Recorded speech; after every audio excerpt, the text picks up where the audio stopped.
दरअसल इस हत्याकांड में सूत्रों के हवाले से एक बड़ी खबर सामने आई है। बताया जा रहा है कि पुलिस ने सिद्धू मूसेवाला हत्याकांड मामले की तीसरी चार्जशीट शामिल कर दी है। और आपको बता दें कि जोगा सिंध गैंगस्टर के खिलाफ हरियाणा में पहले से 15 मामले दाखिल हो चुके हैं।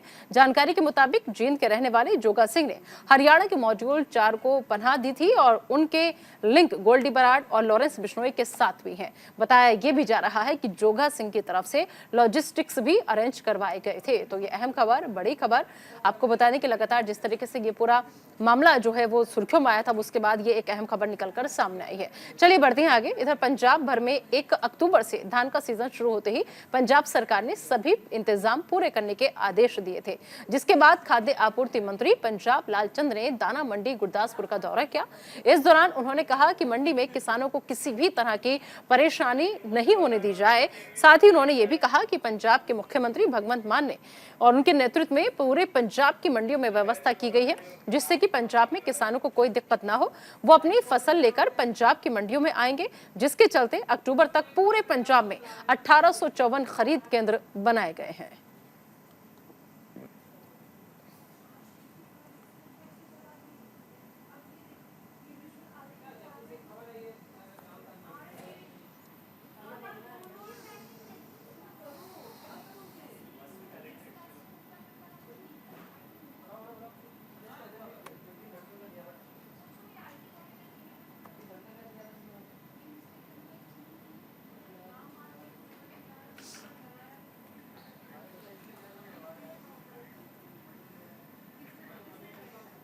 इधर मोनू मानेसर को जमानत देने की मांग को लेकर प्रदर्शन हुआ और इस दौरान मोनू मानेसर की रिहाई को लेकर हिंदूवादी संगठनों ने डीसी को राष्ट्रपति और प्रधानमंत्री के नाम ज्ञापन भी सौंपा।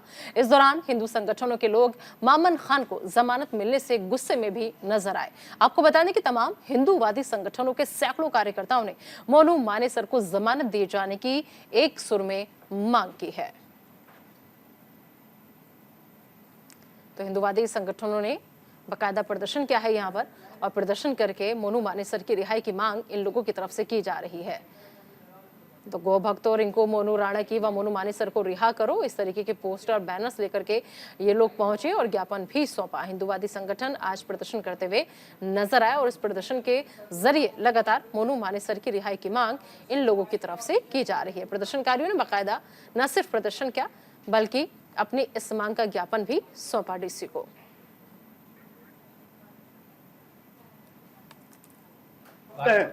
जिनको के षड्यंत्र के तहत गिरफ्तार किया गया है और एक सौदेबाजी करके जिनको जेल में भेज दिया गया है, हम इस पूरे प्रकरण की जांच एनआईए से कराना चाहते हैं। उसके बाबत हमने 3 जो ज्ञापन सौंपे हैं, महामहिम राष्ट्रपति जी के नाम, माननीय प्रधानमंत्री जी के नाम और माननीय गृह मंत्री जी के नाम, कि इस पूरे प्रकरण की जांच एनआईए से की जाए या सीबीआई से कराई जाए। पिछले दिनों में जो नूह में जो प्रकरण हुआ उसमें हमारे पुलिस वाले और सनातनी भाई जो शहीद हुए, उसको लेकर अभी तक कोई दूध का दूध पानी का पानी, कोई जांच का विषय कोई सामने नहीं आया अभी।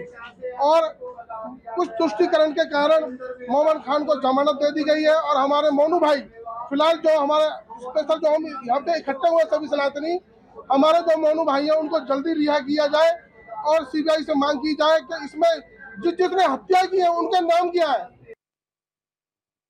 आज सभी राम भक्त गो भक्त अभी गुरुग्राम की पावन धरती पर है और बहुत ही दुखद विषय को लेकर के सब पहुंचे। 31 जुलाई को मेवात के मुस्लिमों द्वारा 6 राम भक्तों की हत्याएं कर दी गई और जो उन सब का सरदार था, गो हत्यारों का, राम भक्तों का जो सरदार था मामन खान, उसको हरियाणा सरकार की पुलिस ने हल्की धाराएं लगाकर जमानत दे दी गई है।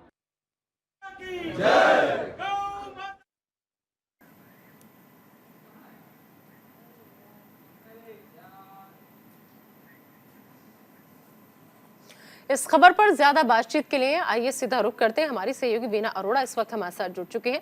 वीना, जिस तरीके से ये ज्ञापन सौंपा गया है मोनू मानेसर की रिहाई की मांग को लेकर, क्या आश्वासन फिलहाल इन हिंदूवादी संगठनों को दिया गया है? जी निदा, मैं बताना चाहूंगी हिंदू संगठनों में मामन खान की रिहाई को लेकर विरोध जो है वो नजर आ रहा है, वो रोष इतना दिखा रहे हैं और उनकी जो मांग है कि मोनू मानेसर को जल्द ही छोड़ दिया जाए। क्योंकि मोनू मानेसर पर अगर बात की जाए 31 जुलाई को लेकर जो हिंसा फैली थी, इसके चलते विवाद अभी भी चल रहा है, क्योंकि मोनू मानेसर जो अभी राजस्थान जेल में बंद है। अगर बात की जाए बिट्टू बजरंगी की, तो उन्होंने कहा है कि उनके जितने भी गौ रक्षक हैं, जितने भी हिंदू संगठनों के जो लोग हैं, उनको बिना साजिश के तहत उनको उनके ऊपर कानूनी कार्रवाई की जाती है। जबकि मामन खान जैसे विधायक है, वो सांसद में खड़ा होकर हिंदू भक्तों के खिलाफ और गौ भक्तों के खिलाफ जहर उगलता है, लेकिन उनके ऊपर कोई कार्रवाई नहीं होती। लेकिन जो हिंदू संगठन है, उनके ऊपर बिना वजह झूठे आरोप लगाकर उनको जेल भेज दिया जाता है, जिसके चलते हिंदू संगठनों ने राष्ट्रपति और प्रधानमंत्री के नाम ज्ञापन भी दिया है। उनका यह कहना है कि मोनू मानेसर की रिहाई जल्दी कर दी जाए। अगर ऐसा नहीं होता है, वो जल्द ही एक धर्म संसद का निर्माण करेंगे, जिसका जो अंजाम है वो सरकार को भुगतना पड़ेगा। जी। कुल मिलाकर के अगर देखा जाए तो इस पूरे अगर हम प्रदर्शन को देखें तो ये आखिर मामन खान की जमानत के खिलाफ प्रदर्शन था, या फिर मोनू मानेसर की रिहाई के लिए ये प्रदर्शन था, या फिर आगे और धमकी देने के लिए और सरकार को और प्रशासन को चेताने के लिए ये प्रदर्शन था कि हमारी मांगे पूरी कीजिए वरना इसका अंजाम बुरा होगा?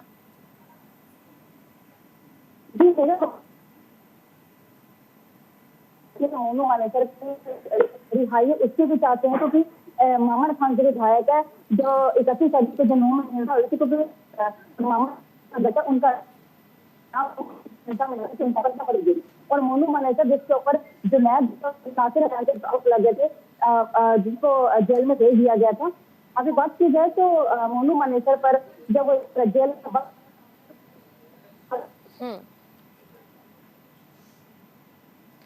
ठीक है, बिना आपके ऑडियो में कुछ दिक्कत आ रही है। फिलहाल इस तमाम जानकारी के लिए आपका बहुत बहुत शुक्रिया। चलिए आगे बढ़ते हैं, बात करेंगे अम्बाला से आई अहम खबर की। अम्बाला में करप्शन ब्यूरो की टीम अलर्ट मोड पर नजर आ रही है, क्योंकि बीते दिनों अम्बाला में विजिलेंस ने कई अधिकारियों और कर्मचारियों पर शिकंजा कसा है। एक बार फिर विजिलेंस की टीम ने एक पटवारी को 1 लाख रुपए रिश्वत लेने के मामले में रंगे हाथों गिरफ्तार किया है। ताजा मामला अम्बाला के मुलाना इलाके पटवारी से जुड़ा है। पटवारी जगदीश ने विरासत का इंतकाल दर्ज के लिए 1 लाख रुपए की डिमांड की थी। पीड़ित ने इस मामले में करनाल विजिलेंस को शिकायत दी। विजिलेंस टीम ने इस मामले में पटवारी जगदीश को रिश्वत के 1 लाख रुपयों सहित रंगे हाथों गिरफ्तार कर अम्बाला में एफआईआर दर्ज कर आगामी कार्रवाई शुरू कर दी है। गांव मुलाना में जमीन थी जिनकी बलबीर सिंह है उनका नाम, वो एक्सपायर हो चुके, वो भी उनकी पत्नी भी, उनकी 2 बेटियां हैं। उनकी विरासत का मामला था, विरासत का इंतकाल करवाना था। उस एवज में पटवारी उनसे उनके रिलेटिव से 1 लाख रुपए मांग रहा था, और जो आज उसने 1 लाख रुपए दिया, जिस उसमें उनका इंतकाल उन्होंने दे दिया उसको, और रेड हैंडेड उसको।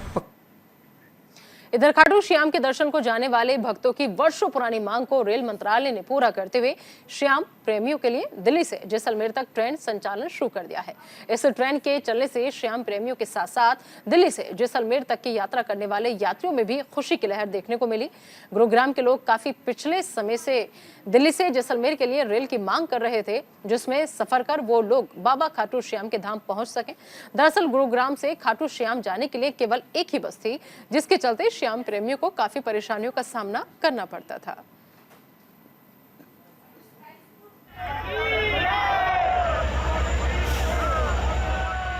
पहले नवीन भाई ने गुरुग्राम से खाटू श्याम जी के लिए बस सेवा शुरू की थी। उसी दिन से मेरे मन में थी कि ऐसा कोई विचार आए और हम उस पर काम करें। तो उसमें मैं हमारी केंद्रीय सरकार का, केंद्रीय मंत्री हमारे अश्विनी वैष्णव जी का, राव इंद्रजीत सिंह जी का, बहन सुधा यादव जी का और पूरे अधिकारियों का पूरा एक धन्यवाद करता हूँ, आभार व्यक्त करता हूँ कि हर मेरी मांग पे वो बहुत अच्छे तरीके से संवेदनशीलता से काम करते हैं, और वो काम कहीं ना कहीं मांग हमेशा पूरी होती है। देखिए, निश्चित इस बात में कोई दोहराई नहीं है कि आज गुरुग्राम के इतिहास में एक और सौगात केंद्र सरकार ने, राज्य सरकार ने दी है, क्योंकि आज लाखों भक्त गुरुग्राम से खाटू श्याम जी जाते हैं। और पहले सरकार ने, माननीय मूलचंद शर्मा जी ने एक बस चलाई थी, उसके लिए भी हम लोगों ने, हजारों लोगों ने वहाँ पर स्वागत किया था। और आज जो दिल्ली जैसलमेर की एक ट्रेन चलाई गई है, हम धन्यवाद करना चाहते हैं खुले मन से आदरणीय नरेंद्र भाई मोदी जी का, रेल मंत्री जी का, हमारे सांसद आदरणीय राव इंद्रजीत सिंह का और डॉक्टर बहन सुधा यादव जी का।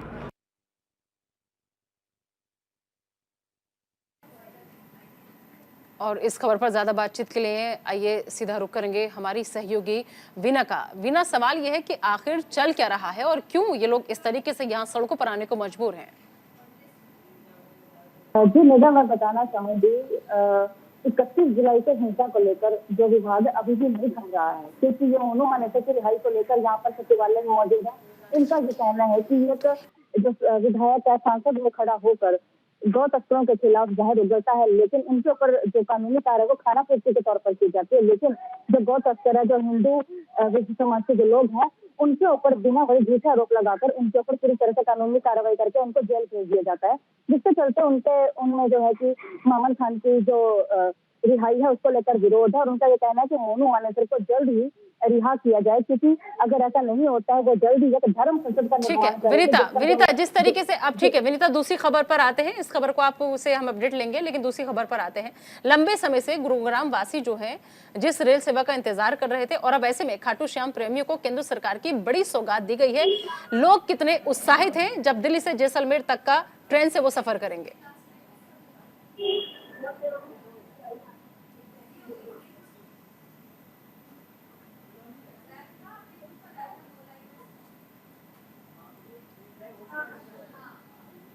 जी आप तक आवाज पहुंच रही है वीना? जी लगा जी वीना, खाटू श्याम प्रेमियों को केंद्र सरकार की बड़ी सौगात, लोग कितने खुश नजर आ रहे हैं? जी बिल्कुल लगा, मैं बताना चाहूंगी ये जो श्रद्धालुओं को जो खाटू श्याम के लिए सरकार की जो तोहफा मिली इसको लेकर लोग बहुत ही खुश हैं। मैं इस बात आपको बताना चाहूंगी, अभी कुछ समय से जो लोगों का है खाटू श्याम में जो उनकी श्रद्धा है वो दिन ब दिन बढ़ती जा रही है, जिससे चलते सरकार की ओर से श्रद्धालुओं को बिल्कुल। चलिए वीना, बहुत बहुत शुक्रिया इस तमाम जानकारी के लिए। तो खाटू श्याम प्रेमी को कोई बड़ी सौगात दी गई है। और आगे बढ़ते हैं अगली खबर रोहतक से। रोहतक में सीएम फ्लाइंग, और साथ ही साथ आपको बता दें कि सीआईडी की टीम ने छापेमारी की और छापेमारी करते हुए नकली कीटनाशक दवाइयों का जखीरा बरामद किया है। सीएम फ्लाइंग की टीम ने एक घर से नकली कीटनाशक दवाइयों की 40 पेटियां बरामद की है। जानकारी के मुताबिक पेटियां बरामद करने के बाद कृषि विभाग की टीम को बुलाया गया और चेकिंग के बाद सभी बरामद दवाइयों के नकली होने की बात पर मोहर लगाई गई। बताया जा रहा है कि इन दवाइयों के सैंपल की पहले लैब में चेकिंग कराई गई थी, जिसके बाद इस कार्रवाई को अंजाम दिया गया। तो सूचना ये मिली थी कि कोई नकली दवाई बना के घरों में स्टोर कर रहे हैं। नामी ग्रामी कंपनियां हैं ना, उनके नाम की दवाइयाँ नकली बना के और वो बिल्कुल नक्काशी करके उनकी और अपने रेजिडेंशियल एरिया में स्टोर कर रखी किसी वो गुप्त सूचना थी। तो सीएम फ्लाइंग के साथ रेड की यहाँ पे। तो क्या क्या बरामद किया सर आप? यहाँ पे दवाइयाँ हैं, काफ़ी सेल्फोस है और जो फंगीसाइड्स हैं, सारी कृषि में उपयोग होने दवाइयाँ हैं सारी। कीटनाशक हैं, फंगीसाइड हैं, विडीसाइड्स भी हैं, सेल्फोस की गोलियाँ हैं। चलिए आगे बढ़ते हैं। फतेहाबाद में मिनी बाईपास पर तोड़ा व्यापारी कृष्ण कुमार की हुई हत्या मामले में शहर पुलिस ने कार्रवाई करते हुए 2 आरोपियों को गिरफ्तार कर लिया है, जबकि अभी 2 आरोपी फरार हैं। पुलिस ने इस मामले में आरोपी बंटी कुमार निवासी मताना हाल बीगड़ और प्रिंस निवासी मताना रोड ठाड़ी फतेहाबाद को बीगड़ रोड से गिरफ्तार किया है। वहीं शहर थाना प्रभारी महेंद्र सिंह ने मीडिया को जानकारी देते हुए बताया कि कृष्ण सड़क पर बाइक लेकर जा रहा था और शराब के नशे में धुत स्कॉर्पियो सवार युवकों ने कृष्ण को रुकवाकर उससे मारपीट की, जबकि कृष्ण के साथ उनकी पहले कोई भी रंजिश नहीं थी। कि झगड़ा हुआ है, उसमें एक आदमी की मौत हुई और एक घायल है। हम सूचना पाकर तुरंत अस्पताल में पहुंचे तो वहां पर कृष्ण कुमार है जो फतेहाबाद शहर का रहने वाला है, उसकी डेथ हो चुकी थी और उनका एक बेटा दीपक था, वो घायल अवस्था में, तो उसको रेफर कर दिया था।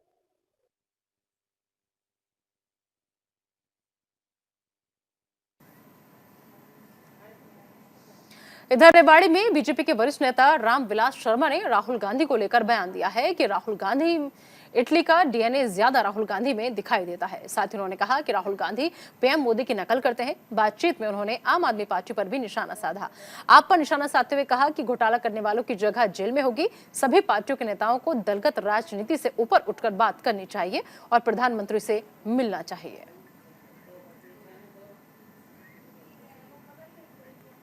इधर हरियाणा के करनाल में गोलीबारी की घटना घटी है, जहां राजेश नाम के शख्स पर कुछ लोगों ने गोलियां बरसाई।